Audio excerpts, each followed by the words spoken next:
네, 작년에 10월 달에 이제 이렇게 신자분들, 마주동성당 신자분들을 만나 뵀었는데, 느낌이 굉장히 따뜻하고, 이렇게 귀 기울여 주시는 또 신자분들의 모습을 보면서 이 떨리는 마음을 다독였던 기억이 납니다. 사실, 어느 곳엔가 가서 강의를 할 때, 내가 알지 못하는 혹 새로운 장소에 가서 새로운 사람들을 만나게 되면 굉장히 조금 더 떨리는 마음이 들어요. 근데 조금 이번에 올 때는 잘해야 되겠다라는 마음과 책임감은 당연히 있었지만, 한편으로는 또 뭔가 익숙한 신자분들, 그래도 한번 뵀던 분들이라는 이제 생각 때문에 조금은 더 편안하고 감사한 마음으로 온 것 같습니다. 다시 한번 이렇게 만나 뵙게 되었음에 감사드리면서, 그리고 초대해 주신 신부님과 사목회 분들께 감사드리면서 오늘 강의를 시작하도록 하겠습니다. 사목을 할 때, 그리고 혹은 대학교에서 강의를 할 때도 그렇고, 종종 신자분들께서 궁금해 하시는 게 있는데, 그게 결국에는 여러 가지가 있지만, 그 중에서 중요한 주제 중에 하나가 미움에 관련된 것이라는 생각이 좀 들었습니다. 왜냐하면, 우리의 마음속에는 미움이라는 감정, 이것이 종종 마음속에 자리 잡기 때문이죠. 특별히 가정 안에서 일어나는 감정이기도 하고, 아니면 혹은 시부모님이라든지 친정어머니라든지 여러 가지 관계 안에서 일어나는 감정이기도 하고, 자식과의 관계 안에서 일어나기도 하고, 그리고 또 본당에서 활동을 하시다 보면 공동체 안에서 만나는 사람들과 어떠한 마음속 갈등이라든지 미움이라는 것이 이제 생길 때가 있습니다. 그러한 우리들에게 예수님께서는 말씀하시죠. 7번씩 70번이라도 용서하여라. 왼뺨을 맞으면 오른뺨이라도 돌려대어라. 라고 이렇게 말씀을 하시는데, 그러한 말씀을 듣는 우리는 굉장히 여러 가지 어려움을 갖게 됩니다. 물론 성사의 은총을 우리가 구하기도 하고 하느님께 용서를 또 청하기도 하지만, 예를 들면 그런 것 같아요. 고해소에서 신부님, 제가 누군가를 굉장히 미워합니다. 그래서 이 죄를 고백합니다 하고 딱 고백을 딱 보고 이렇게 보석까지 딱 받고, 이제 난 좀 깨끗해졌다, 이번에 성탄절 혹은 부활절 잘 준비해야지 하고 나왔는데, 내가 미워했던 그 사람이 하필 앞을 지나가죠. 그러면 하는 마음이 또 다시 생긴단 말이에요. 우리는 여러 가지 결심을 하고 기도를 하지만 그것이 잘 지켜지지 않는 때가 많은 것 같습니다. 이러한 것들은 아주 짧은 시간 안에 당장 해결할 수 있는 문제도 아니고, 여러 가지 어떤 시간 안에서 하느님의 도우심을 통해서 우리가 또 그러한 미움이라든지 그러한 감정을 조금 다스려야 할 것 같은데, 오늘은 교회에서 그렇다면 어떤 가르침 안에서 이 사랑이라는 것, 이웃사랑에 대해서 어떻게 이야기하고 있는지, 그리고 미움 혹은 혐오, 이런 것들에 대해서 어떻게 이야기를 하는지 여러분들께 말씀드리고자 합니다. 사랑하는 것에는 분명히 용기가 필요한 것 같아요. 물론 사랑하는 데 있어서 용기가 필요하지 않는 경우도 있습니다. TV에 나오는 연예인이라든지, 아니면 저기 먼 나라에서 가난하게 지내는 어떤 아이들이라든지, 자연스럽게 우리가 어떤 측은지심을 갖게 되거나 사랑의 감정을 갖게 되는 경우도 있지만, 또 그냥 당연히 내가 사랑해야 하는 존재로서 자녀라든지 가족들이 또 있을 수도 있지만, 한편으로는 사랑한다라는 것은 때로는 용기가 또 필요한 때이기도 하거든요. 특별히 어떤 갈등이 있을 때. 오늘은 그러한 것들에 대해서 조금 말씀을 드리고, 거기에 더해서 작년에 이맘때쯤에 교황님께서 한 가지 문헌을 발표하시면서 여러 가지 질문들을 제가 또 들었던 경험이 있는데, 우리에게 있어서의 어떠한 동성애 축복과 관련된 교황님의 문헌이 있었죠. 교회의 가르침에 따르면 동성애라는 것은 분명히 안 되는 것으로 내가 알고 있는데, 그런 그들에게 축복이 가능한가? 도대체 교황님의 의중은 무엇이며 그 문헌이 가지고 있는 것은 무엇인지 함께 현대 윤리신학에 관련된 문제니까 말씀을 드리고자 합니다. 그래서 이웃을 사랑할 용기라는 것을 이야기하는 데 있어서 중요한 건 결국에는 우리 안에 있는 어떠한 감정을 잘 살펴볼 필요가 있을 것 같아요. 혐오라는 주제를 먼저 여러분께 말씀드리면서, 또 한편으로는 성경에서 분명히 이웃을 사랑하라고 하지만 구약의 하느님을 보면 어떤 분노의 하느님, 어떤 복수의 하느님의 모습이 나오거든요. 이러한 것들은 또 어떻게 우리가 또 해석해야 되는지 여러 가지 이야기들을 네, 시간 안에 한번 말씀드리도록 하겠습니다. 먼저 조금 국제 뉴스에나 나올 법한 이야기이기는 하지만 한 가지 예를 여러분들께 말씀드리고자 합니다. 2013년도의 이야기인데요. 2013년도에 미얀마에서 한 가지 사회적 변화가 일어납니다. 이전까지는 핸드폰에 들어가는 그 유심 칩이 $200였는데 이것이 $2로 하락해요. 굉장히 이제 싼 가격에 미얀마의 국민들이 핸드폰을 사용할 수 있게 된 겁니다. 자, 누구나 스마트폰으로 이제 인터넷에 접속할 수 있는 상황이 도래한 거죠. 유일하게 근데 그러한 상황 안에서 버마오라는 것은 우리가 흔히 알고 있는 여러 가지 이제 어떤 SNS 플랫폼들이 제공하지 않아서 유일하게 버마오를 제공하는 이제 플랫폼이 있었으니 그게 바로 우리가 잘 알고 있는 페이스북이었습니다. 그래서 이 페이스북은 미얀마 안에서 유일한 SNS 플랫폼이 돼요. 5천만 명의 국민 중 2천만 명이 페이스북을 사용하고 인터넷이라고 하면은 무조건 페이스북이라는 이제 개념이 생겨나게 된 겁니다. 그래서 미얀마는 지금도 핸드폰을 맞추러 가면 그 핸드폰 회사 직원이 핸드폰을 판매하는 직원이 자연스럽게 핸드폰을 개통을 시키고 페이스북 그 앱까지 깔아주는 것이 자연스러운 관례다라고 합니다. 문제는 이제 이것이 어떠한 미움의 감정, 혐오의 감정을 불러일으키는 국가의 수단이 되었다라는 점에서 커다란 이제 논란이 있었습니다. 미얀마 정부가 이걸 이용해서 페이스북이 가진 AI 알고리즘을 사용해서 민족과 어떤 종교가 다른 소수민족, 미얀마 내에 로힝야족이 있는데 이들에게 대한 악의적인 정보를 제공하기 시작한 거예요. 자연스럽게 미얀마의 국민들은 이 사람들이 로힝야족이 어떤 폭력을 사용해서 독립을 하려고 하는구나, 국가를 무너뜨리려고 하는구나 라는 거짓 뉴스에, 그것도 국가가 제공하는 어떠한 거짓 뉴스들에 소위 말해서 오염이 되기 시작합니다. 혐오 게시물이 경계 없는 확산을 이루게 되고 국민들은 심지어 그래서 로힝야족의 인종청소를 직접 실행하거나 지지하기 시작하게 돼요. 그야말로 범국민적으로 어떠한 운동이 일어나게 됩니다. 그 이후에 있었던 조사위원회에 따르면 페이스북에서는 1000건이 넘는 인신공격과 부적절한 선동 사진들이 있었다고 하고, 자, 그래서 유엔은 페이스북이 이 탄압 문제에 대해서 결정적인 역할을 했다고 밝혔지만 이것이 조사가 이루어진 것은 이미 너무 늦은 상태였습니다. 단순히 어떠한 그냥 혐오 발언이라든지 아니면은 그냥 어떤 우리가 배설하는 듯한 그러한 언어적 폭력이라든지 이 정도가 아니라 훨씬 더 커다란 피해를 로힝야족 사람들은 겪게 되었습니다. 혐오는 확산되고 돌아오지 않는 여론이 있게 되고, 그리고 결국 그 결과로 74만 5천 명이라는 인원이 피난을 이제 가야만 했습니다. 이것은 우리에게 여러 가지 그 현상을 바라보면 이 혐오라는 감정, 미움이라는 감정이 한 개인을 넘어서서 얼마나 많은 사람들을 아프게 하고 다칠 수 있게 하는지도 잘 보여주는 사례라고 볼 수 있을 것 같아요. 적대심과 분리, 그리고 어떠한 거리를 두고자 하는 마음, 이러한 것들이 이러한 현상 안에 숨어 있는 겁니다. 자, 그런데 이것은 어떠한 한 외국의 어떠한 사례가 아니라 우리의 마음속에 있는 어떠한 감정이기도 합니다. 아마도 어떤 싫어하는 감정, 미워하는 감정을 우리가 갖게 되면 그들로부터 멀어져 있게 하고 싶고, 그리고 다른 사람들에게 우리는 험담을 또 하게 되죠. 그러다 보니까 저 사람은 정신 차려야 되는데 저 자매, 저 형제는 도대체 왜 이럴까 하면서 개선시키고자 하는 욕망을 우리는 갖게 되죠. 그러면서 더 나아가서는 저 사람 좀 없었으면 좋겠다, 공동체에서 좀 나갔으면 좋겠다, 내 눈에 띄지 않았으면 좋겠다 라는 감정을 우리 역시도 갖게 되는 거 아닌가 싶습니다. 그리고 그것은 결국에는 누군가에 대한 경멸까지도 불러일으키죠. 이것을 우리가 이제 미움 혹은 혐오라고도 이야기할 수 있을 것 같은데, 우리 사회 안에서 일어나고 있는 여러 가지 어떠한 혐오 감정들이 있죠.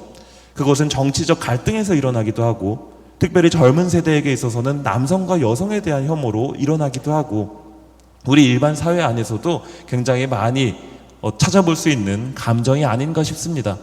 이러한 예들이 있죠. 외국인은 범죄의 위험이 높다라는 선입견이라든지 장애인은 집에나 있어라라는 어떤 인터넷의 어떠한 발언이라든지 여성은 관리자로서 적합하지 않다라는 차별적 발언, 또 난민은 테러를 저지를 것이다, 동성애자가 에이즈를 퍼뜨린다라는 여러 가지 어떠한 이야기들을 아마 한 번쯤은 뉴스를 통해서 혹은 어떤 게시물들을 통해서 아마 경험을 해보셨을 겁니다. 자, 결국 이것은 우리가 왜곡된 사상으로 인해서 누군가를 미워하게 되고, 그리고 이것은 강한 전염성을 가지고 있다는 것을 시사해 줍니다. 그리고 사회통합의 저해와 분열을 조장하기도 하고, 어떤 사회통합까지는 아니더라도 공동체 안에서의 어떤 분열을 조장하기도 하고, 또 물리적인 폭력이라든지 아니면 차별적인 행동까지도 야기하는 어떠한 감정이라고 볼 수 있는데, 이것은 우리 공동체의 양극화와 갈등을 일으키기도 한다라고 볼 수 있겠죠. 근데 여기에 떠오르는 의문이 생깁니다. 아니, 그렇다고 신부님, 분명히 누군가가 어떤 잘못을 저질렀는데 그 사람에게는 어떠한 법적 페널티가 가해져야 되는 거 아닙니까? 그것에 대한 책임을 분명히 물어줘야 하는 거 아닙니까? 사랑과 자비라는 이름으로 모든 것들을 허용한다라면 과연 그것이 정의에 알맞는 것입니까? 라는 이제 의문이 생길 수 있다라는 것이죠. 특별히 이제 그리스도교 윤리의 문제로 들어가면 더욱더 이것은 뚜렷해집니다. 분명히 우리는 선과 악의 개념을 가지고 있죠. 무엇을 하면 되고 안 되고라는 어떠한 분명한 계명이 있습니다. 10계명. 근데 만약에 이 계명을 어기는 사람이 있다라고 한다면 그 사람은 분명히 어떠한 벌을 받아야 하지 않습니까? 라고 이야기할 수 있다라는 것이죠. 그리고 만약에 그것에 대해서 어떤 행동에 대해서 윤리적인 어떠한 우리가 문제를 제기하면 그것 또한 어떠한 미움이라고 할 수 있습니까? 그것도 혐오라고 할 수 있습니까? 라는 의문이 생깁니다. 나아가서 혐오는 무조건 나쁜 것이니까 윤리적인 어떤 죄악 앞에서 그냥 그것을 다 끌어안고 수용하고 자비롭게 그것을 받아들여야 하고 이제 이래야 하는 겁니까? 라는 질문이 생길 수 있다라는 겁니다. 자, 그래서 이제 성경 안에서 이것에 대해서 어떻게 이야기하고 있는지, 막연한 어떠한 사랑만을 이야기하고 있는 것인지 혹은 그 외에 또 다른 여러 가지 이야기를 하고 있는지를 우리가 함께 살펴볼 필요가 있을 것 같습니다. 혐오의 어떤 개념과 특징들에 대해서 말씀을 드리고 싶은데 조금은 학문적인 어떠한 이야기일 수도 있지만 이 혐오라는 영어의 두 가지의 어원을 보면 이것이 우리에게 있어서 어떤 감정을 드러내는지를 좀 더 잘 표현해 줄 수 있을 것 같습니다. disgust라는 역겹다, 혐오스럽다라는 표현이 있죠. 이것의 의미는 뭐냐면 일단 dis라고 하면은 부정접두사예요. 자, 무엇이 아닌, 좋지 않은 뭐 이러한 거라고 볼 수 있고, gust라고 한다라면 라틴어로는 gu스투스, 맛 혹은 취향을 의미합니다. 즉 이것은 맛이 없는 것이라는 표현이라는 것을, 거기에서 기인했다라는 것을 우리는 알 수 있죠. 미각에 불쾌한 것을 이야기합니다. 우리가 먹었을 때 혹은 무언가를 입에다가 넣었을 때 뭔가 이 식감이 좋지 않거나 아니면 맛이 좋지 않거나 할 때 우리는 자연스럽게 구역질을 한다거나 이러한 반응을 이제 불러일으키는데, 그러한 감정이 바로 혐오 감정이다라고 할 수 있습니다. 혹은 abomination이라는 표현이 있는데, 업은 분리를 의미하고 오미네이션은 이제 오멘이라는 라틴어 나쁜 징조를 의미하는 단어입니다. 결국 이것은 나쁜 것으로부터 나를 분리시키고자 하는 마음, 그런 감정이다라고도 할 수 있을 것 같아요. 나쁜 징조에 대한 공포, 그러한 두려움 역시도 우리 혐오라는 감정, 미움이라는 감정에 있다라는 것을 이제 알 수가 있습니다. 결국 이것에 대한 어떠한 의미는 결국에는 우리에게 있어서 이런 것 같아요. 오염 물질에 대한 거부감, 익숙하지 않은 것에 대한 거부감을 우리는 혐오다라고 할 수 있습니다. 그리고 때로는 본능적인 것에 가까운 감정이라고도 할 수 있을 것 같아요. 우리가 어떤 지저분한 것을 보거나 위생적이지 않은 걸 보면 하면서 막 피하게 되잖아요. 코로나 때 우리가 한 번쯤 다 경험하셨죠. 누군가가 기침을 조금만 해도 이 사람 코로나 아니야? 라는 감정을 이제 우리가 갖게 되기도 하고, 또 때로는 내가 코로나에 걸렸을 때 다른 사람에게 피해를 입힐까봐 혹은 다른 사람에게 있어서 어떤 비난의 대상이 되지 않을까봐 아마 걱정하셨던 경험이 있을 텐데, 그러한 감정들이 사실상 굉장히 이러한 혐오라는 감정과 맞닿아 있다는 것을 알게 되죠. 저 역시도 되게 그랬던 것 같아요. 저는 그때 당시에 본당에 이제 막 이탈리아에서 왔을 때인데, 이탈리아에서 오랫동안 유학 생활을 하다 보니까 그리워했던 게 있었거든요. 그게 뭐냐면 봄이에요, 봄. 한국의 봄. 물론 이탈리아에도 봄이 있고 사계절이 있는 나라기는 하지만 이 길가에 한국의 봄과 또 그곳의 봄은 확연히 다르거든요.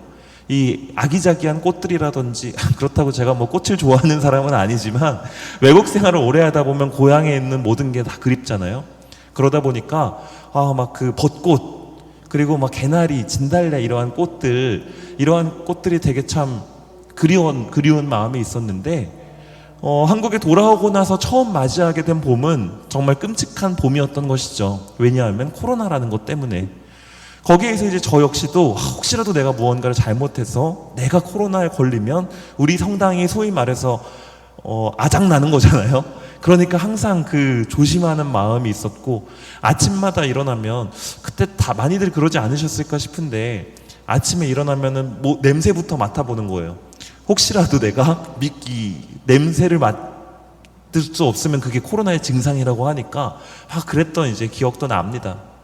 자, 우리는 사실상 그러한 오염으로부터 혹은 병으로부터 멀리하고자 하는 마음이 있기 때문에 그러한 감정들을, 어떤 혐오의 감정, 미움의 감정, 특별히 누군가에 대한 어떠한 감정이 그러한 것과도 어떤 긴밀한 연관을 가지고 있다는 것을 알게 되죠. 그래서 동화될 수 없는 타인을 거부하는 자기 주장의 고조가 바로 이 혐오다, 미움이라는 감정이다 라고 이야기하기도 합니다. 나를 오염시킬 수 있는 대상에 대한 거부감, 오염에 대한 거부의 감정, 그리고 죽음과 몸의 태화에 대한 불안, 자, 이러한 것들도 우리의 어떠한 감정 안에 숨어 있다라는 것이죠. 그런데 여기에는 한 가지 역설이 있습니다. 왜냐하면 인간은 결코 죽음을 피할 수 없으며 태화되지 않을 수 없기 때문이에요. 우리는 이제 하루하루 죽음을 향해서 걸어간다는 점에서 여기에 계신 분들이 다 이름도 다르고, 우리는 또 성별도 다르고, 또 각자의 어떤 나이도 다르고 다 다르지만 우리에게 있어서 유일한 공통점이 있다라면 오늘도 한 발짝 하느님의 나라에 가까워졌다라는 것이죠. 우리는 모두가 완전할 수 없고 죽음을 피할 수 없다라는 점에서 이 미움의 감정은 우리를 오히려 더 이 역설 안에 놓이게 합니다. 무언가를 피하고 싶지만 피할 수 없는, 자, 그러한 상황 안에 사실 우리는 모두가 놓여 있다라는 것이죠. 그리고 어떠한 결점도 없는 완벽한 존재로서의 인간은 그렇기 때문에 더욱 불가능하다라는 거예요. 누군가가 나와 맞는 사람이 있을 수 있지만 또 나와 맞지 않은 경우도 있고, 그것을 내가 피하고 싶지만 우리는 공동체 안에서 다른 사람과의 관계 안에서 살아가기 때문에 그것을 피할 수 없는 것도 사실입니다. 그리고 우리는 나의 불완전성을 또 인정하고 싶어 하지 않는 성향도 있는 것 같아요. 저 역시 이제 그런 것 같습니다. 누군가가 어떠한 저에게 있어서 지적을 하거나 어떠한 충고를 한다라고 했을 때 마음속에 어떤 거부감이 드는 경우가 있잖아요. 아니, 내가 다 생각이 있어서 이렇게 한 건데 왜 그걸 이해 못해? 나중에 한번 봐봐 라는 마음이 이제 우리 마음에 들 때가 있죠. 그리고 그것은 네 생각일 뿐이지 나는 그렇게 생각하지 않아 라고 하면서 나의 어떠한 완전성을 증명하려는 특징도 우리가 모두가 가지고 있습니다. 그리고 불결하고 열등하다고 판단되는 존재에 대한 불합리한 경멸과 증오심도 우리가 분명히 가지고 있는 것 같아요. 그리고 이제 다른 사람을 지배하고 개선시키거나 소멸시키고자 하는 욕망도 우리는 때로는 가지게 됩니다. 제가 이 강의를 준비하면서 혼자 스스로 한번 생각을 해봤어요. 나는 저도 이제 누군가를 미워한 적이 있겠죠. 네. 신부님이라고 다 천사는 아니잖아요. 저 같은 사람도 이제 있으니까. 나는 누군가를 끔찍하게 싫어하고 미워했던 적이 언제 있었을까? 제가 고민을 해봤거든요. 근데 분명히 있었어요. 부끄러운 고백일 수는 있지만 그래도 용기 내어 말씀을 드리자면, 유학할 때 저희 아버지가 이제 돌아가셨거든요. 돌아가셨는데 제가 이제 공부를 그럼에도 불구하고 이제 이탈리아로 돌아와서 방학 때 이제 돌아가셔가지고 더 이상 집에 머무르지 않고 너 다시 돌아가, 방학 때만 이제 있고, 이런 시스템이기 때문에 이제 다시 이탈리아에 가서 공부를 하는데, 저는 어떤 생각이 들었냐 하면 석사 1년차 때 아버지가 돌아가셨는데 빨리 석사를 마쳐야 혼자 계신 또 우리 어머니를 다시 방학 때 돌아가서 뵐 수 있잖아요. 어머니에게 조금이라도 위로가 되기 위해서 나름대로 열심히 공부를 했던 것 같아요. 그러다 보니까 보통 이제 다른 신부님들이 하는 어떠한 과정보다는 제가 조금 단축해서 빨리 이제 끝낼 수가 있었거든요. 이렇게 얘기하니까 약간 제 자랑 같기는 한데 어쨌든 간에 그때는 그래도 그리고 또 그런 게 있어요. 왜냐하면 유학을 나간 신부들은 방학 때 한국에 들어오지 못해요. 부모님이 돌아가시는 거 아니면 들어오질 못해요. 그리고 대신에 들어올 수 있는 조건이 있다라면 딱 두 가지. 첫 번째는 석사 학위가 끝났을 때 방학. 그 다음에는 공부를 마치고만 한국에 들어올 수 있어요. 그래서 한국 유학하는 신부들이 가지 못하는 두 개 나라가 있는데 하나는 북한이고 하나는 남한이다라고 우리가 농담처럼 얘기를 합니다. 근데 석사를 마치면 바로 한국에 다시 들어올 수 있으니까, 명분이 있으니까 그래서 공부를 열심히 해가지고 이렇게 잘 끝냈죠. 그렇게 끝내고 다시 이제 한국에 와서 어머니를 뵙고 또 그래도 아들이 잠깐이라도 한국에 들어와 있는 게 위로가 되실 테니까 뭐 저도 물론 아버지를 잃은 슬픔을 가지고 있지만 이 남편을 잃은 슬픔은 또 이 차원이 다르잖아요. 제가 감히 상상할 수 없는 정도의 더 큰 깊이를 가지고 있을 거라는 생각이 들어서 그렇게 해가지고 이제 열심히 공부를 해서 들어왔다가 다시 이탈리아로 돌아갔는데 누군가가 이제 저한테 이야기를 해주는 거죠. 꼭 그런 걸 전해주는 사람이 있어요. 그냥 모르고 지나가면 괜찮은 건데 이야기가 뭐냐 하면 야 누가 그러는데 너 보고 독한 놈이라고 막 이런 이야기를 한다고 이야기를 하면서 피도 눈물도 없는 사람이라고 이렇게 이야기를 한다라고 이야기를 하는데 제가 그때 너무 마음이 상하는 거예요.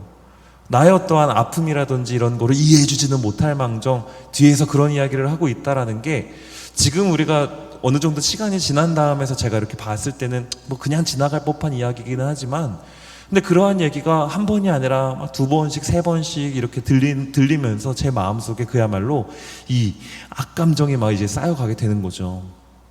나는 정말 열심히 하고 있는데 나는 너무나도 슬프고 마음이 아픈데 어떻게 나를 두고 그렇게 이야기를 할 수 있지? 그러면서 이제 꼭 그걸 전해주는 사람이 이야기하잖아요. 야 누가 그랬더라, 누가 그러더라 라고 하면서 그러니까 제 마음속에 막 이게 막 화가 막 나가지고 밤에 때로는 잠을 자지 못할 정도로 그리고 또 그 신부님이 나름대로 나와 가깝게 지냈다라고 했는데 그런 이야기를 하다 보니까 다시 그 신부님을 어떤 우연한 자리에서 만나거나 함께 식사를 하거나 어떤 모임에 나가서 보게 되거나 할 때 이게 너무 스트레스인 거 있죠. 제 마음속에. 그때 아마 제 마음속은 저의 어떤 불완전성을 인정하고 싶어 하지 않았던 것 같아요. 제가 뭐 독해서 뭐 이렇게 했다라는 것은 아니지만 그럼에도 불구하고 좀 마음의 여유가 있었더라면 뭐 그렇게 생각을 할 수 있지. 그래도 그냥 내가 이 과정을 잘 밟아나가면 되지 라는 어떠한 생각을 할 수 있었을 텐데 그때는 막 내가 어떤 스트레스의 상황에 놓여 있다 보니까 더 그런 분노가 이제 강했던 것 같아요. 그래서 제가 어떻게 했을까요? 복수를 했을까요? 이 또한 제 자랑일 수 있는데 저는 그때 어떤 생각이 들었냐 하면 야 내가 진짜 박사까지 빨리 끝낸다. 그게 내가 할 수 있는 진짜 유일한 어떤 복수다라고 이제 생각을 하고 열심히 했어요. 이걸 보고 하느님께서는 악도 선으로 사용하신다라는 걸 이제 이렇게 이야기하는지 모르겠지만 정말 열심히 해서 실제로 잘 끝냈습니다. 근데 잘 끝냈는데 이제 박사 과정이 끝날 때 어떤 과정이 있냐면 디펜스 과정이 있거든요. 그러면은 여기 이제 대강당에 사람들이 막 관심이 있는 주제가 있거나 아니면 동료 한국 신부들이 혹은 수녀님들이 다 오셔가지고 그 박사 논문 발표를 갖는 거예요. 근데 그것은 발표 논문이 다 끝난 다음에 발표를 하는 게 아니라 심사하는 그 자리에 다 모이는 거예요. 그러면 여기에서 저는 제 논문에 대해서 발표를 하고 설명을 하고 교수가 이제 5명이 여기에 쫙 앉아 있어요. 그리고 제 발표가 끝나면 이제 질의응답이 시작되는 거죠.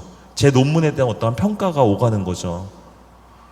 근데 그거를 시작하기에 앞서서 제가 너무 걱정이 되고 스트레스가 받는 거예요. 왜냐하면 저희한테 독하다고 손가락질을 했던 그 신부님들이 또 거기 올 거 아니에요? 그러면은 저의 어떠한 이태리어 실력이라든지 아니면은 저의 논문의 어떠한 수준이라든지 이러한 것들이 다 이제 만천하에 드러나는 것인데, 물론 열심히 한다고 했지만 저의 부족함을 또 드러내고 싶지 않은 거예요, 저는. 그래가지고 그것 또한 열심히 준비를 하긴 했지만 그거에 대한 어떠한 그 압박감, 이런 것들이 막 숨통을 조여오는 거죠. 그래가지고 이제 막 정신없이 준비하고 결국 당일날이 됐어요. 당일날이 돼가지고 이제 제가 이제 앞 강단에 서가지고 시작 기도를 하고 이제 논문에 대한 그거를 시작하려고 하는데, 어떤 생각을 했었냐 하면, 제가 여기에 서서 뭔가를 시작했을 때 아마 그 신부님들이 팔짱을 끼고 다리를 꼬고 야, 너 어떻게 얼마나 잘하나 보자 라고 생각했고, 그렇게 어떤 그러한 모습을 그런 감정을 가지고 있지 않을까라고 생각했거든요. 근데 딱 이렇게 다 정신없이 준비하고 딱 시작 기도가 끝나고 고개를 들어서 그 신부님들, 그리고 또 다른 여타의 많은 학생들을 보는데, 그 신부님들의 표정이라든지 제스처를 통해서 우리가 이제 알 수 있잖아요, 그 사람의 감정을. 이렇게 하고 있는데 봤는데 어떤 모습이었냐면, 진짜 쟤 잘해야 되는데, 쟤 진짜 어떻게 잘 했으면, 같이 떨고 있는 느낌 있죠. 쟤 정말 교수들이 너무 어려운 걸로 막 물고 늘어지거나 그러면 잘 안 되는데 라는 어떠한 모습을 보여주고 있는 거예요, 그 신부님들이.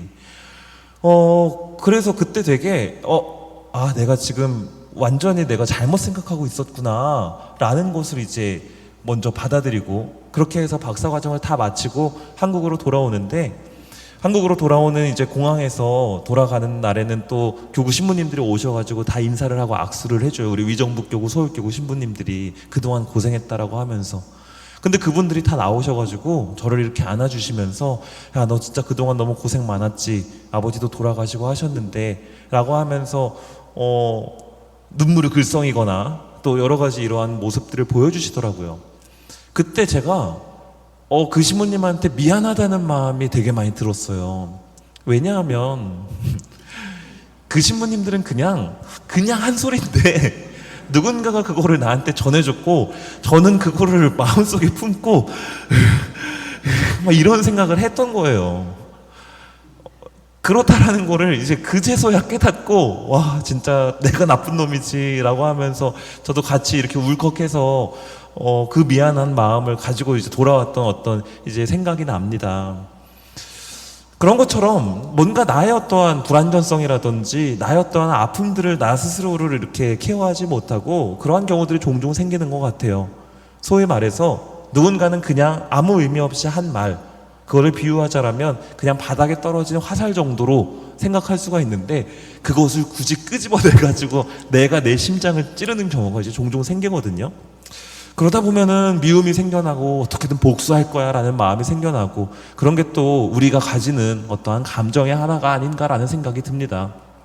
자, 어쨌든 이 혐오의 역설, 자, 여안에서 우리가 또 발견할 수 있는 건 뭐냐 하면, 결국 우리는 불결하고 열등한 것 혹은 나를 피해 입히는 것으로부터 멀리 떨어지고자 하는 생각이 드는 것이죠. 그러다 보니까 우리가 험담을 하게 되는 거예요. 저 사람의 어떠한 치부를 다른 사람들에게 알리고 싶거든요. 왜냐하면 내가 피해자니까 복수하고 싶은 마음에. 자, 그러면서 우리가 강조하게 되는 게 뭐냐 하면 어떠한 동질성, 어떠한 통일성입니다. 야, 너 저랑 놀지 마. 저 사람 이상해 라고 이야기를 하면서, 야, 너 그 친절하게 해주는 거 그거 있잖아, 그거 다 가짜야 라고 이야기를 한다거나, 그리고 어떤 집합적이고 사회적인 감정을 형성하고자 우리는 험담을 하면서 그런 시도를 하게 된다라는 거예요. 야, 너 저 사람 어떤 사람이니까 내가 저 사람 진짜 싫어하거든. 그러니까 너도 나랑 같이 어떤 활동을 하려면 너도 그래야만 해 라는 거에 어떤 그 주입을 이제 우리가 시키는 경우가 있죠. 그리고 특별히 이것은 소수자를 대상으로 적대성을 분출하게 되는데, 이것은 조금 사회적 개념이기는 합니다. 어떤 난민이라든지 우리와 어떤 종교가 다른 사람들이라든지 여러 가지 이러한 것들 안에서 우리는 그러한 이제 감정을 갖게 되기도 하죠. 자, 이것에 대해서 그 마사 누스바움이라는 이 교수님은 원초적인 혐오를 특정 대상에 적용하는 투사적 혐오다라고 이야기를 합니다. 이게 무슨 얘기냐면, 어떤 더럽고 냄새나는 이것을 사람에게 투사한다라는 이야기예요. 이러한 경우를 이제 우리는 역사 안에서 많이 보게 되는데, 이것이 이제 독일의 한 성당에 있는 그 조각상인데, 돼지가 이렇게 있고 저 뒤에 돼지 엉덩이를 한 사람이 이렇게 들여다보고 있습니다. 그리고 이 돼지의 젖을 빨고 있는 아이들이 이 밑에 보이는데, 이 제목이 뭐냐 하면 유대인이에요. 유대인. 자, 유대인들은 돼지고기를 먹지 않는데 돼지의 항문을 보고 그 젖을 빨고 있는 거를 보면 이렇게 교회 벽에다가 설치해 놓고 그야말로 유대인들을 어떠한 혐오적인, 유대인들에 대한 혐오 감정을 드러냈던 것이죠. 이것이 니른베르크 성당에 있는 조각상인데, 이것은 굉장히 유대인들을 인종차별하고 압박했던 2차 세계대전의 어떠한 잔재라고 또 이야기할 수 있습니다. 근데 이것을 일부러 떼지 않았어요. 왜냐하면 이것을 원래 떼려고 철거하려고 했는데 유대인들이 반대를 했습니다. 이게 어떠한 국민들의 감정이었는지를 계속해서 역사로 남겨야 된다라고 해서 지금까지도 설치가 되어 있는 건데, 자, 어떠한 이제 더러운 그러한 것, 감정들을 인간에게 투사하고자 하는 어떠한 열망도 우리의 마음속에 있는 것 같습니다. 그렇다면 성경 안에서는 혐오를 어떻게 이야기하고 있는지, 혹은 이 미움을 어떻게 이야기하고 있는지 조금 살펴볼 필요가 있는데, 일단 성경 안에서 보면 우리가 특별히 교회를 보면 우리가 혐오의 대상이었던 때도 있었습니다. 특별히 이제 박해시대 때 그랬죠. 예수 그리스도의 공생활 이후 박해시대까지 사회적 혐오의 대상이었던 적도 있습니다. 성만찬, 우리가 이제 성변화를 통해서 예수님의 몸을 모신다고 하는데, 이것을 영아를 살해한다라는 어떠한 거짓된 소문으로 인해서 살인을 저지르는 종교다라고 이야기한 적도 있고, 또 이제 그런 경우 있죠. 우리가 항상 성당 안에서 하는 말, 형제님, 자매님 이라고 우리가 서로를 부르다 보니까 이게 결국에는 이제 외국에서도 프라텔로, 프라텔리 이런 식으로 이제 우리가 형제님이라는 표현을 그대로 사용하거든요. 자매님. 자, 이런 표현을 사용하다 보니까 쟤네들 가족들끼리 지금 저거 뭐 하는 거냐, 근친상간이다 라고 해가지고 혐오의 대상이 되었던 적도 있죠. 그런가 하면 우리가 혐오의 행위자가 된 적도 있습니다.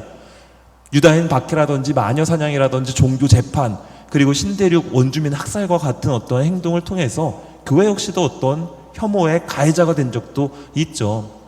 이것에 대해서 요한 바오로 2세는 기억과 화해라는 회칙을 통해서, 참회를 통해서 과거의 과오와 불충한 사례들, 자, 이러한 것들을 계속해서 정화하도록 해야 한다라고 하면서, 특별히 여기에서 말씀드린 유다인 박해라든지 마녀사냥, 종교재판, 신대륙 원주민 학살과 같은 것들을 공식적으로 어떠한 이제 교회의 과오다, 잘못이다라는 것을 이제 발표한 적도 있습니다.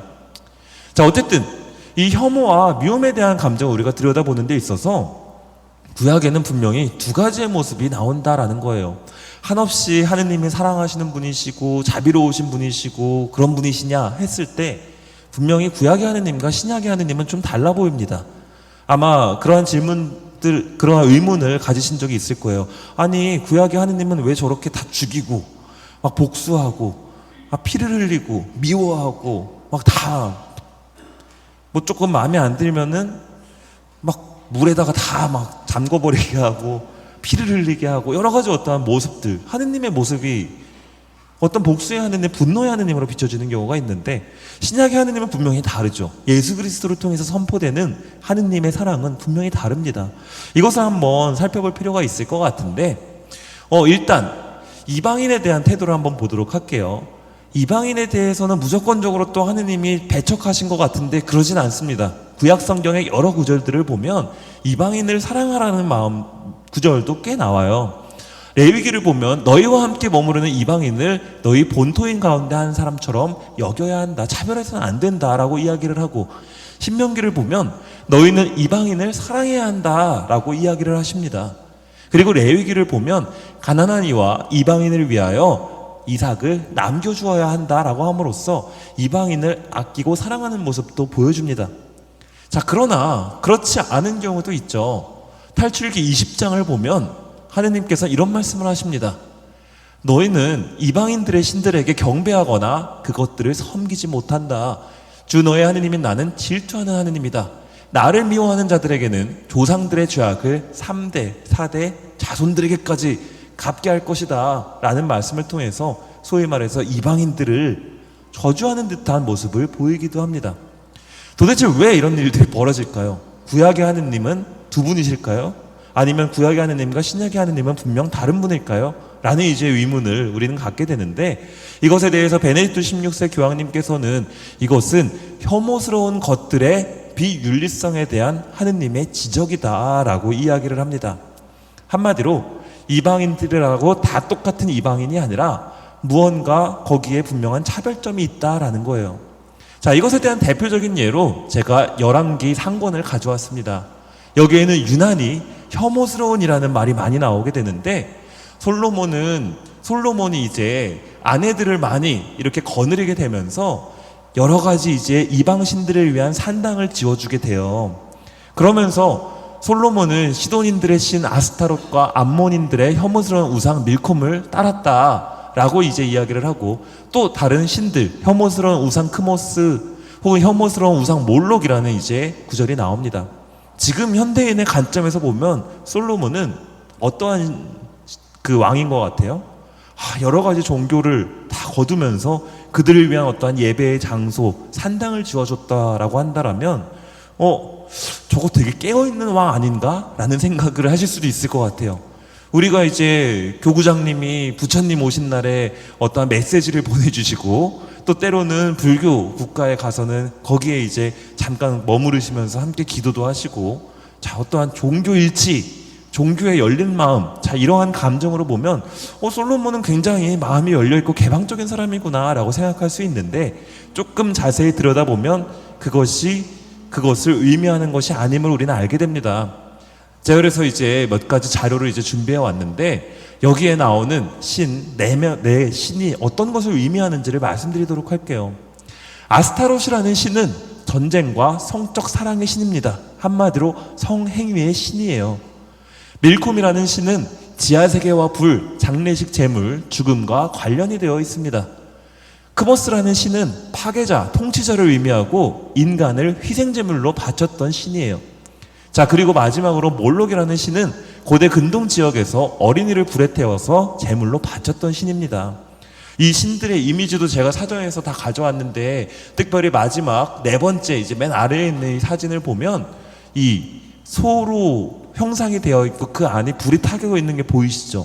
실제로 그 산당에서 사용했던 제단의 어떤 우상신의 모형입니다. 한마디로 어린아이들을 살해함으로써 그 제물로 바침으로써 우리의 어떠한 이 세상을 잘, 우리 나라를, 우리 민족을 잘 이렇게 보살펴 주십시오라고 기도했던 신이다라는 거예요.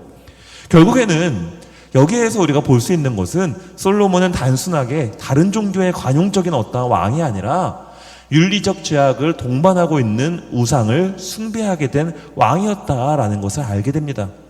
결국 하느님께서 화를 내시는 이유는 구약성경 안에서 나는 질투하는 하느님이다, 그리고 나를 멀리하는 자는 벌을 받을 것이다 라고 이야기하는 것은 뭐냐 하면, 결국에는 이방신들이 당시 가지고 있었던 윤리적 악습 때문이라는 것을 알게 되죠.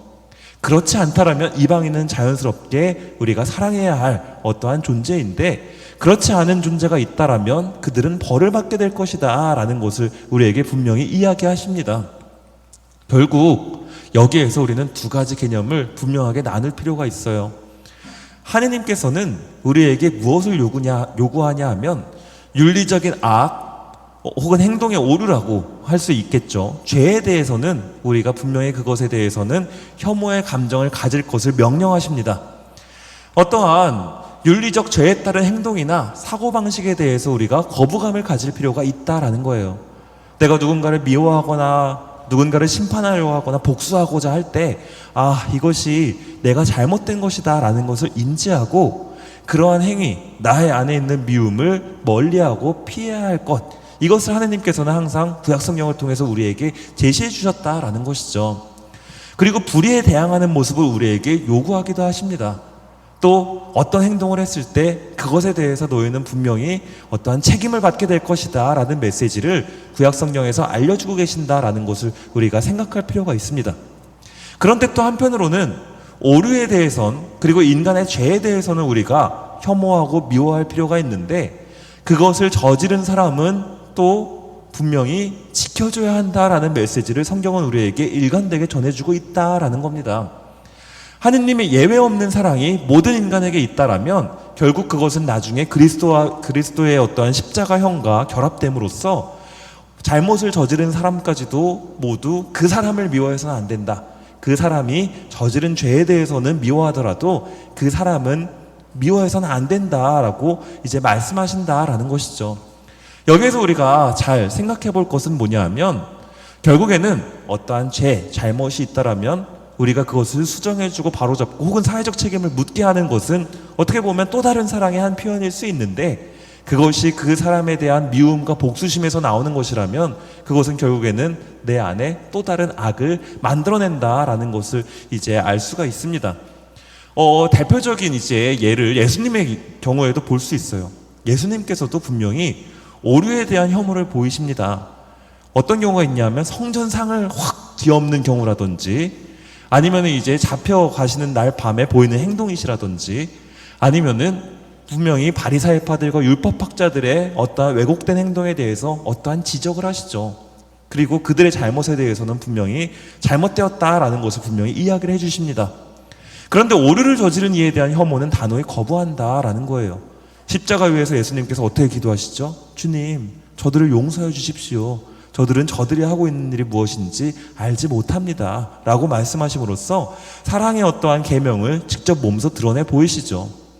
그리고 어떠한 병자들, 그 밖에도 어떠한 세리들, 이러한 사람들에 대한 용서도 분명히 보여주십니다. 그리고 이제 저는 이제 그런 생각이 들어요. 예수님의 어떠한 뚜렷한 이 양면성을 보여주는 경우가 뭐냐 하면 예수님께서 앞서 말씀드린 것처럼 누가 왼뺨을 치면 오른뺨을 돌려대어라 라고 말씀하시죠.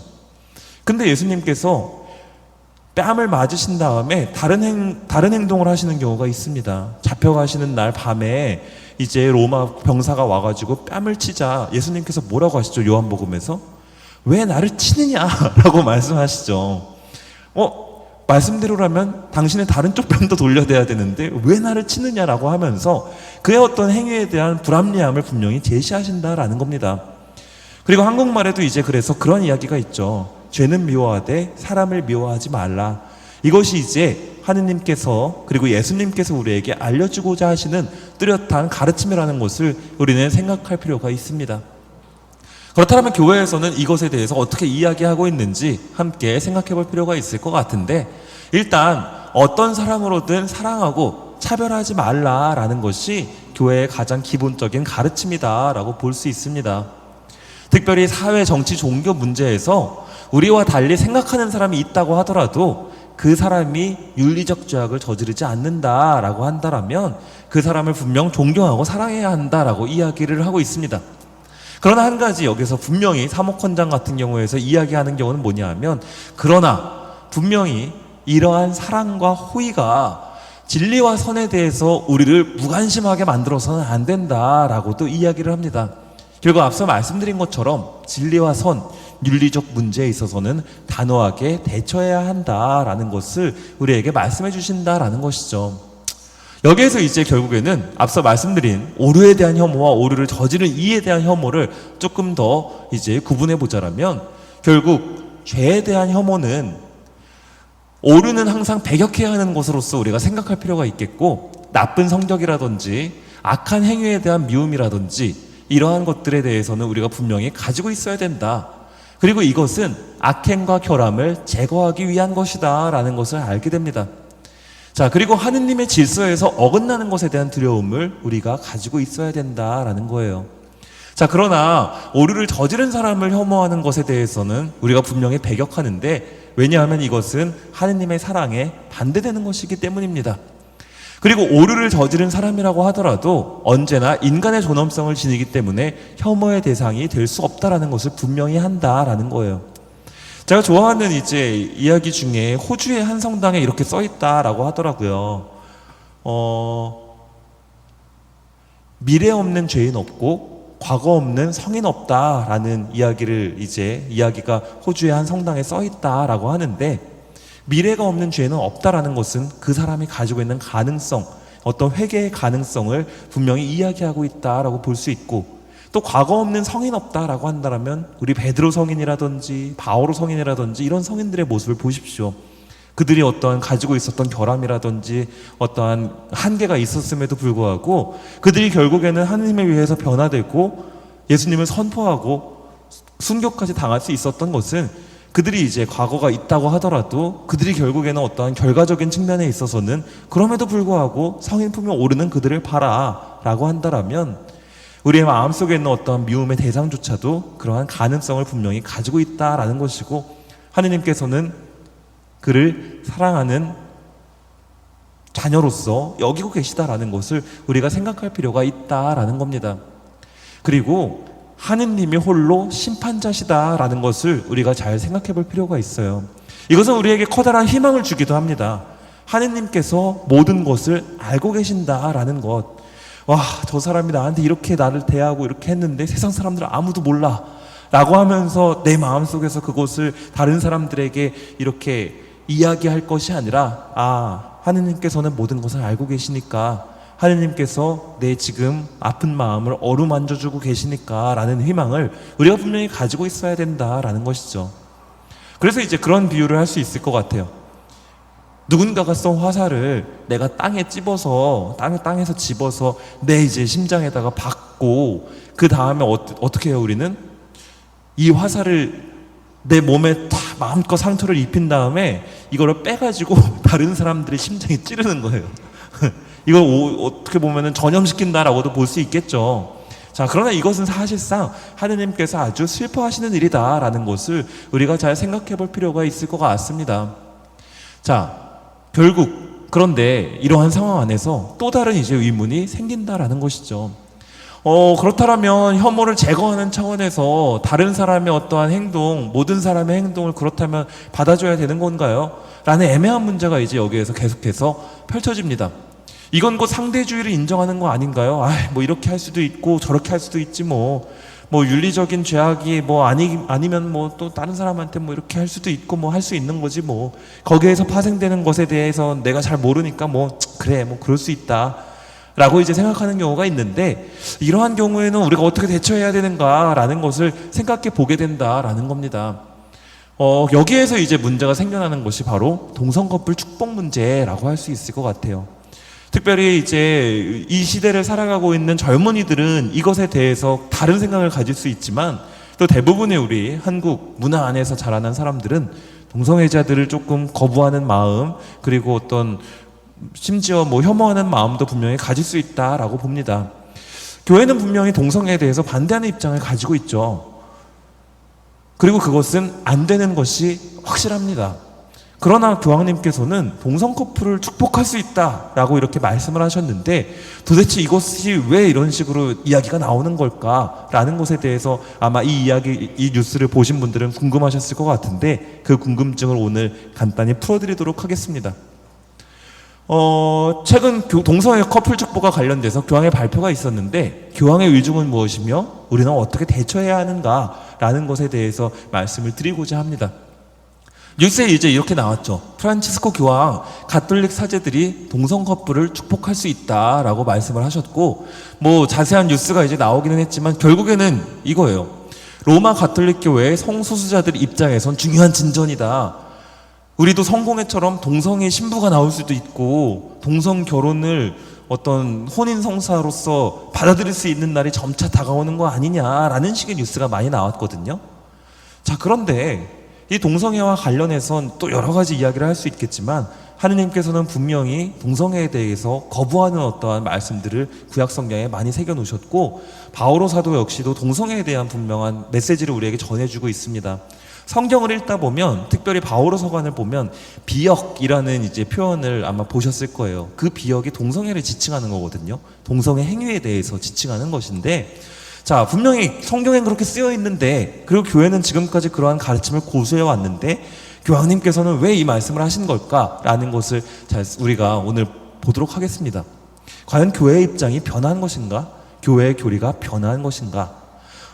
이것에 대해서 왜 교회의 입장이 변했다라고 이야기를 하는 경우가 왜 생기냐 하면, 2021년, 그야말로 지금으로부터 3년 전에 동성결합의 축복에 관한 의문에 대한 답변이라는 것을 이제 신앙교리성에서 발표한 적이 있어요.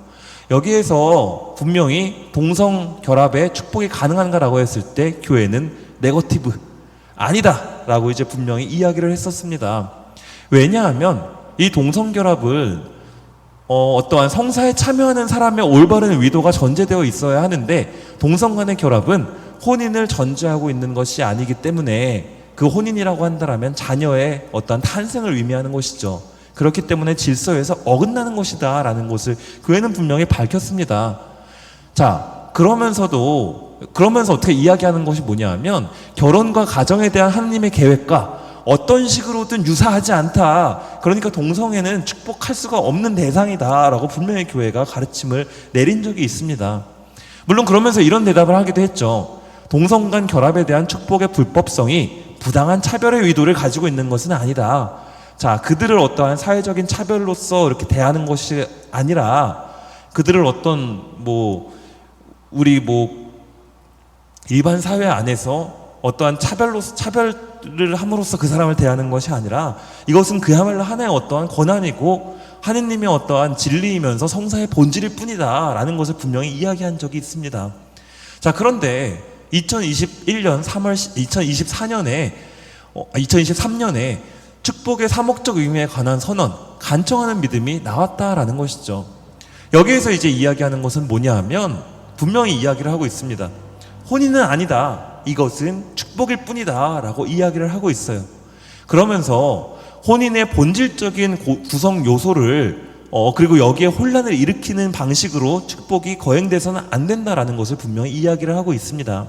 그러면서 이제 앞서 말씀드렸던 3년 전에 발표된 그것에 대해서도 이 문헌을 인용하고 있는데, 거기에서 이야기하고 있는 축복이라고 한다라는 것은 그것은 성사다라는 것을 이야기합니다.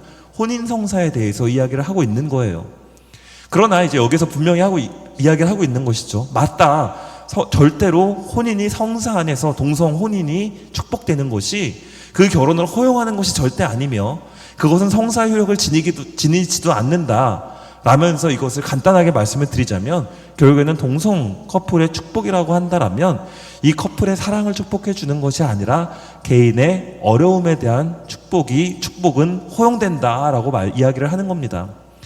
아마 그런 경험들 한 번쯤 이제 있으실 거예요. 신부님께 다가가서 내일 어떤 큰 수술이 있을 때, 혹은 아니면은 자녀가 어떤 큰 시험을 앞두고 있을 때, 신부님 저 내일 어떤 수술이 있습니다. 저 안수해 주세요 라고 이제 부탁하시는 분들 보신 적 있으시죠? 직접 받아보신 분도 계시고, 거기에서 사제가 정색을 하면서 고해성사 언제 보셨어요 자매님? 이라고 이제 요구한다라면 그것은 아니다라는 것이죠. 물론 우리가 이제 정해진 어떠한 시기에 고해성사라는 것을 통해서 몸과 마음을 깨끗이 하고 부활 시기와 어떠한 대림 시기를 보내기도 하지만, 자, 개인의 어떠한 축복, 어려움에 대한 축복의 대상에 있어서는 그 사람의 죄를 묻지 않는다라는 것처럼, 물론 우리는 그리스도교인으로서 항상 마음을 깨끗하게 할 필요는 있지만, 자, 개인의 어떠한 축복에까지 그러한 어떠한 죄 혹은 벌에 대한 그러한 것들에 대한 책임을 다 물을 수 없다라면, 동성애자 역시도 와서 개인의 축복을 원한다라고 했을 때 축복을 해줄 수 있다. 이것은 동성애의 어떠한 행위에 대한 정당성이 아니라 개인의 어떠한 하느님을 믿고자 하는 의지가 있다라면 그냥 개인의 어떠한 축복, 안수는 가능하다라는 거예요.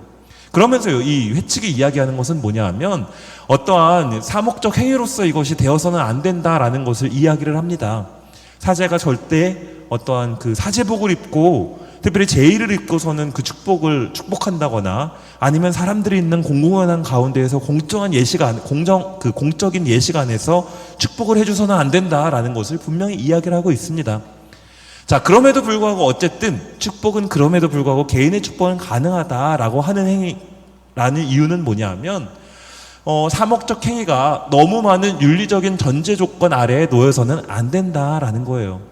우리는 저마다 부족한 어떠한 결함들을 가지고 있는데, 자, 여러분들 중에 죄가 없는 분들만 우리 레지오에 들어오셔야 돼요. 우리 성가대에 들어오셔야 돼요. 사목회를 할 수 있어요 라고 한다라면 그 누구도 어떠한 사목적 행위의 대상이 될 수 없다라는 거죠. 그리고 그 순간 사목자는 심판관이 되어버린다라는 겁니다.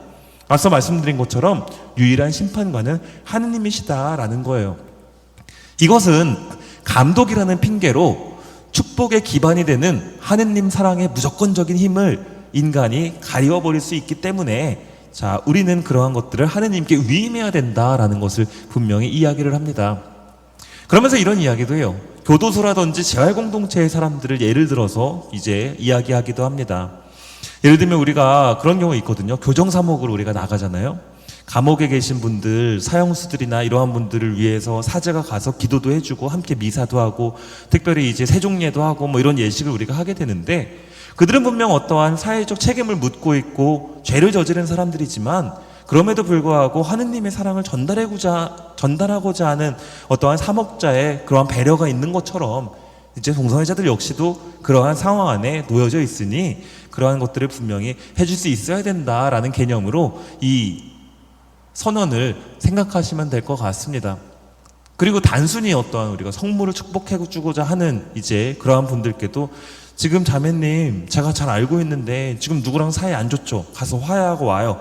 그럼 내가 축복해 줄 거야 라고 한다라면 그것은 그야말로 사제의 어떠한 개인적인 판단으로 인해서 하느님 사랑이 전달되는 그 통로를 막아버리는 거기 때문에 그래서는 안 된다라는 것을 이제 교황님께서 말씀하셨다라는 것을 유념할 필요가 있습니다. 자, 교황님의 원인은 그렇다고 하더라도 분명히 여기에는 커다란 반발이 있었죠. 그 반발에 대해서도 또 말씀을 드리는 것이 당연한 것 같아서 여러 가지 반응을 한번 보도록 하겠습니다. 게르하르트 밀러라는 추기경님은 이런 말씀을 하세요. 전 신앙교리성 장관이신데 조금 보수적인 입장의 이제 추기경님이신데 이러한 말씀을 하십니다. 창조와 반대되는 현실을 축복하는 것은 불가능할 뿐만 아니라 신성 모독이다. 하느님은 그분과 직접적으로 반대되는 관계에는 은총을 보내주시지 않는다. 그리고 이러한 축복의 기준에 따르면 낙태 클리닉이나 마피아 단체도 축복해 줄 수 있는 거 아니냐라는 이야기를 하십니다. 굉장히 어떠한 통찰력 있는 이제 지적을 하신다라고도 볼 수 있겠죠. 동성애 행위가 죄라고 한다라면 그것은 분명히 잘못된 것인데 어떻게 축복할 수 있느냐? 그러면은 뭐 낙태 클리닉에 있는 사람도 그렇게 받을 수 있는 거냐라고 어떤 그러한 이제 지적을 해주시는 것이죠. 프리돌리는 안봉고라는 이제 아프리카 주교회의 의장 이제 추기경님은 이것을 수많은 해석과 조작을 당할 여지가 있다. 아프리카 교회의 사목자로서 우리는 이것을 명확한 방향을 제시해주기 위해서 교회 가르침에 대해서 이것에 대해서 분명하게 반대한다라는 의견을 내기도 하셨습니다. 영국 성직자회도 동성 커플의 축복 혼인이 마치 그것이 승인과 그것을 결혼 자체를 혹은 동성애 행위를 승인하는 것과 완전히 구별되지 않는다라고 한다라면 자, 이것은 굉장히 어떠한 혼란을 야기할 것이다. 이것은 사목적으로 용인될 수 없다라고 우리가 결론을 내렸다라고 어떤 서한을 발표하기도 합니다. 자, 이것에 대해서 그래서 신앙교리성은 이것에 대한 어떤 보도자료를 통해서 이것이 의미하고 있는 것에 대해서 여러 가지 이야기를 하고 있는데 아마도 당분간 이 논란은 계속될 것 같다라는 생각이 듭니다. 자, 어쨌든 그래서 아마 나중에 이러한 조금 더 세세한 것들이 보충되는 교황청의 문헌이 분명히 있을 것 같아요. 자, 그런데 여기에서 분명한 것은 뭐냐 하면 교황님의 의중에 대해서 우리가 잘 생각을 해보자라면 결국에 확실한 거는 우리가 이제 개인의 어떠한 미움이라든지 혐오의 감정에 앞서서 이제 감정과 이것을 조금 연결시킬 필요가 있을 것 같아요. 하느님의 사랑이 전달되는 방식, 이것은 어디까지나 하느님께 맡겨져 있다라는 것이죠. 우리에게 한 개인에게 달려있는 것이 아니라 그것을 우리가 막아서는 안 된다라는 것을 분명히 교황님께서는 말씀하십니다. 내가 누군가를 미워할 때 혹은 그 어떤 사람에게 우리가 복수하고자 하는 마음으로 인해서 누군가를 하느님의 사랑이 전달받을 수 있는 상황에 놓이지 않게 하거나 아니면 오히려 그 사람 마음속에 더 큰 악을 만들어주거나 라고 한다라면 그것은 분명히 지양되어야 한다라는 것이죠. 그리고 그 대상을 한번 나로 설정해보면 내가 누군가를 지나치게 미워함으로써 누군가를 사랑하지 못함으로써 내가 내 스스로 하느님의 사랑이 나에게 전달되는 그 통로를 스스로 막아버릴 수도 있다라는 거예요. 그 사람의 어떠한 잘못이나 이것들에 대한 분명한 주지의식은 분명히 필요할 수는 있어도 그 사람 자체를 미워하지는 말라라는 것, 이것이 굉장히 어렵다라는 것을 저도 잘 알고 있는데 그럼에도 불구하고 하느님께서는 그것을 원하신다라는 것을 잘 생각을 해주셨으면 좋겠습니다. 또 용서라는 어떠한 책들이라든지 학생들에게 가르치다 보면 그러한 이야기를 해요. 용서라는 것은 단 한순간에 이루어지는 것이 아니다라는 것을 우리가 잘 기억할 필요가 있습니다. 고해성사에 가셔서 우리가 이제 들어가서 우리가 고백을 하잖아요. 신부님, 제가 누군가를 너무 미워합니다. 제가 잘못했습니다. 라고 해서 한 다음에 깨끗한 마음, 이제 됐어. 라고 고해성사에서 딱 나왔는데 앞서 말씀드린 것처럼 하필 또 그 자매님이 지나가요. 하느님께서는 우리의 기도를 갑자기 우리가 고해성사를 했으니까 내 마음속에 어떤 움직임을 일으키셔서 갑자기 그 자매님이 혹은 어떤 형제님이 갑자기 막 내 눈에서 하트가 막 나오고 저 사람을 막 이제는 다 용서할 수 있고 사랑할 수 있고 그런 방식으로 우리의 기도가 들어지지 않는다라는 겁니다. 하느님께서 기도를 들어주시는 방식은 어떠냐 하면 그 사람을 지향을 두고 내가 기도하고 희망할 때 서서히 어떤 계기를 만들어 주신다라는 거예요. 그 사람과 화해할 수 있는 계기, 그 사람을 용서할 수 있는 계기를 하느님의 시간 안에서 마련해 주신다라는 겁니다. 그렇다면 그것을 그 순간을 맞이하기 위해서 그리고 내 마음속에 어떠한 상처를 치유하기 위해서 우리는 그 시간이 조금 힘들지만 하느님께 기도하는 마음으로 기다리면서 그 시간을 잘 지켜낼 필요도 있다라는 것이죠. 여기에서 이제 또 한 가지 우리가 유념해야 할 것은 뭐냐 하면 저는 그런 생각을 합니다. 만약에 누군가를 미워하는 사람이 있다라고 하신다라면 그 사람을 위해서 기도를 해주세요. 기도를 해주십시오라고 하면은 또 우리는 어떻게 기도해요? 하느님, 저 사람 정신 차리게 해주세요. 라고 이제 우리가 기도를 하죠. 쟤 좀 심판 좀 해주세요. 쟤 좀. 라는 이제 기도를 하게 되는데 그런 기도를 하시라는 것이 아니라 그냥 하느님, 저 사람 하느님의 뜻에 맞춰서 잘 살아갈 수 있게끔 혹은 나와 같은 어떠한 상처를 또 누군가가 맞지 않게끔 저 사람이 그냥 하느님의 뜻대로 살 수 있도록 도와주세요. 정신 차리게 해달라는 말과 저 사람이 그래도 또 잘 지낼 수 있도록 기도하는 것과는 좀 다릅니다, 여러분들. 이것을 같게 똑같이 생각하시면 안 돼요. 이제 그러한 기도를 우리가 할 때 하느님께서는 내 마음속에 어떠한 계기들을 마련해 주실 것이다 라는 믿음을 가지셨으면 좋겠습니다. 그리고 이제 때로는 그러한 경우도 있어요. 특별히 공동체 안에서 어떠한 그 미움이 생길 경우에는 그 미움으로 인해서 성당에 나오기도 싫은 경우가 있거든요. 성당에 나오기 싫은 경우. 때로는 물론 그런 경우 저는 때로는 그냥 이건 좀 제 개인적인 어떠한 견해이긴 합니다만 누군가를 봤을 때 내 마음속에 너무 화가 나거나 분노가 있다 그리고 그것이 나를 더 죄로 이끈다라는 생각이 들면 그러한 기회를 최대한 만들지 않는 것도 방법이기는 합니다. 그러나 분명한 것은 뭐냐 하면 그것으로 인해서 하느님까지 내가 하느님과의 관계까지 끊어버려서는 안 된다라는 거예요. 그것을 우리가 잘 구분을 해야 되는데 이제 그러한 경우가 있죠. 특별히 입교하신 지 얼마 안 되거나 아니면은 본당에서 활동을 시작하신 지 얼마 안 되는 경우에 와 어떻게 성당 안에 와 내가 개신교에서 그 꼴 보기 싫어서 성당에 왔는데 여긴 더해. 그래서 이제 불교로 가야 되나? 라고 이제 까지는 안 하시지만 어쨌든 야 어떻게 성당 안에 저런 사람이 있을 수 있지? 라고 이제 토로하시는 경우를 또 종종 보게 되거든요. 중요한 건 여러분들 하느님은 그 자리에 그대로 가장 깨끗한 모습으로 우리를 도와주기 위해서 그 자리에 계시지 어떠한 우리의 어떠한 개인의 어떠한 성격이나 성향을 파악해서 그 사람을 불러들이지 않으시는 분이 아니라 그야말로 다 사랑으로 이끄시는 분이라는 것을 잘 이제 생각할 필요가 있어요. 교회는 하나의 오물통에 비유할 수 있습니다.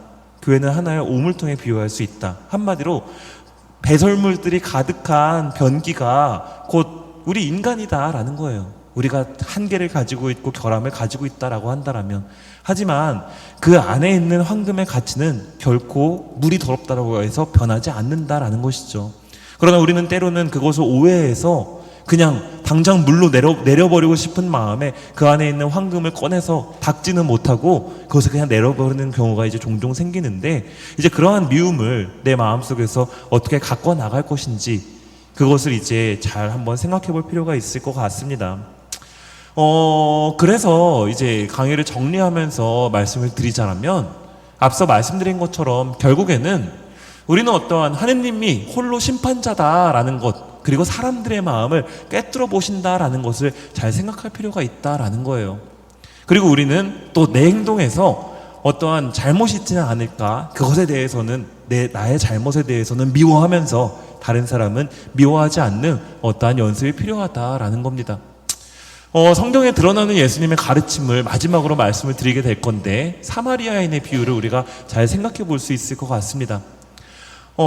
사마리아인이라고 한다라면 유다인들에게 있어서 굉장한 혐오의 대상이었어요. 왜냐하면 사마리아 지역은 원래 유다인들의 지역입니다. 아주 깨끗한 유다인들의 지역인데, 그 지역을 통치하기 위해서 이제 다른 나라 민족들이 들어와서는 자기 민족들과 유다인들을 혼인을 시켜요. 그러다 보니까 그들이 그토록 싫어하고 미워했던 이방 민족, 특별히 윤리적 결함을 가지고 있고 여러 가지 어떠한 죄를 저지르는 이방인들과 혼혈이 생겨나기 시작하는 것이죠. 그것이 이제 사마리아를 통치하는 방식입니다. 그렇게 해서 사마리아인들은 유다인들로부터 벗어나서 각자의 어떠한 민족을 구성하게 되는 것이죠. 유다인들의 입장에서 아주 지저분하고 혐오스러워 보일 수밖에 없겠죠. 그렇기 때문에 이 지역 이스라엘의 지도를 보면 이 지역에서 이 지역까지 가면은 금방 갈 수 있는 직선거리를 중간에 사마리아가 있다는 이유로 한참을 돌아갈 정도로 그 땅도 밟기를 싫어했던 땅입니다. 이것이 이제 사마리아인들에 대한 유대인들의 어떠한 분노, 혐오였다라고 볼 수 있는데, 결국에 이제 사마리아인의 비유에서 이 유다인을 치료해주고 무언가를 베풀어주는 사람은 결국 이 사마리아인은 한때 자기가 혐오의 대상이었는데, 그에게 있어서 고통받고 있는 유다인은 그야말로 나를 미워했던 민족이 아니라 한 명의 인간, 즉 한 인류 공동체의 일원이었다라는 거예요. 그리고 공교롭게도 이 어려움에 처해 있는 유다인을 보고도 지나치는 같은 유다인들이 있죠. 같은 동족들이 있습니다. 이들은 같은 민족임에도 불구하고 돕지 않고 지나쳐 버리는데, 그야말로 자기 자신에게만 몰두하고 있는 이들이에요. 다른 사람에게 관심을 기울이지 않고 내 안에 어떠한 상처, 내 안에 어떠한 편안함만 추구하는 사람이었다라는 것을 우리가 잘 생각해 볼 필요가 있습니다. 결국 예수님께서는 이 비유를 통해서 우리가 특정한 소속을 뛰어넘을 때 서로 진정한 이웃이 될 수 있다라는 것을 강조하시죠. 이 특별한 소속이라는 것은 나의 생각일 수도 있고, 나의 가족일 수도 있고, 나의 어떠한 공동체일 수도 있고, 나의 성당일 수도 있고, 나의 정치적 어떤 성향일 수도 있고, 여러 가지를 우리가 대입할 수가 있습니다. 그러면서 이제 우리가 마음의 역동성을 가져야 한다라고 특별히 프란치스코 교황님께서는 말씀하시는데, 마음의 역동성이라고 한다라면 누구나 상관없이 그 사람의 성향이나 출신 지역이나 그런 것들과 다 상관없이 다른 이들을 나와 동일시하는 어떠한 정신, 그러한 마음이 있어야 된다. 그것이 마음의 역동성이다라고 말씀하십니다. 제가 이제 미움에 대해서 항상 이야기를 하다 보면, 그리고 용서에 대해서 이야기를 하다 보면 여러 가지 또 개인적으로 묵상을 하게 되는데, 마지막으로 이제 말씀을 드리자면, 용서의 반대말이 뭘 것 같아요, 여러분들? 용서의 반대말? 복수. 아니면은 분노. 아니면은 여러 가지 안 좋은 것들을 다 이렇게 이야기를 할 수 있겠죠. 근데 용서의 반대말이 뭐냐 하면, 제가 어디서 읽은 신부님의 책에서 스티븐 체리라는 분이 이제 쓰신 용서라는 책에서 그 책을 보면서 무릎을 탁 쳤는데, 용서의 반대말은 악감정이다라고 이야기를 하시더라고요. 그리고 용서의 반대말이 악감정이라면 용서의 또 다른 말은 악감정으로부터의 해방이다라는 거예요. 결국에 용서라는 것은, 그리고 사랑이라는 것은 때로는 우리에게 분명한 용기를 필요로 하지만, 그것의 목적은 저 사람을 내가 사랑하는 것이 목적이 되는 것이 아니라 내 마음속에 있는 악감정으로부터 내가 스스로 해방되는 것, 이것이 이제 용서라는 것을, 그리고 사랑이라는 것을 잘 알아주셨으면 좋겠어요. 바로 그럴 때 우리는 보다 더 하느님께서 원하시는 삶을 살아갈 수 있을 것이고, 내 마음속에서 그러한 것들, 내 마음속에 악감정이 없을 때 우리는 결국 하루하루 빛나는 삶을 살아가게 될 것이라는 것, 그것을 오늘 강의를 통해서 꼭 말씀을 드리고 싶었습니다. 사마리아인의 비유에 대해서 말씀을 드렸는데 이 비유를 예수님께서 말씀하시기 전에 어떻게 해서 이 이야기를 하시게 되었는지를 우리가 생각해 보면 오늘 마지막으로 강연을 마치면서 한 가지 가져가야 될 과제가 생긴다라는 것을 이제 알 수 있게 됩니다. 다음 주에 제가 또 오니까 이 시간에 레포트를 써오셔라 라는 것이 아니라 이 구절은 한 사람이 예수님께 찾아와서 주님, 누가 저의 이웃입니까? 라는 질문으로부터 나오는 비유예요. 그리고 이 비유의 끝은 예수님을 통해서 이렇게 맺어집니다. 누가 너의 이웃이라고 생각하느냐? 자, 그러자 그 사람이 대답하죠. 사마리아인입니다. 라고 하니까 예수님께서 이 말씀을 하세요. 너도 가서 그렇게 하여라.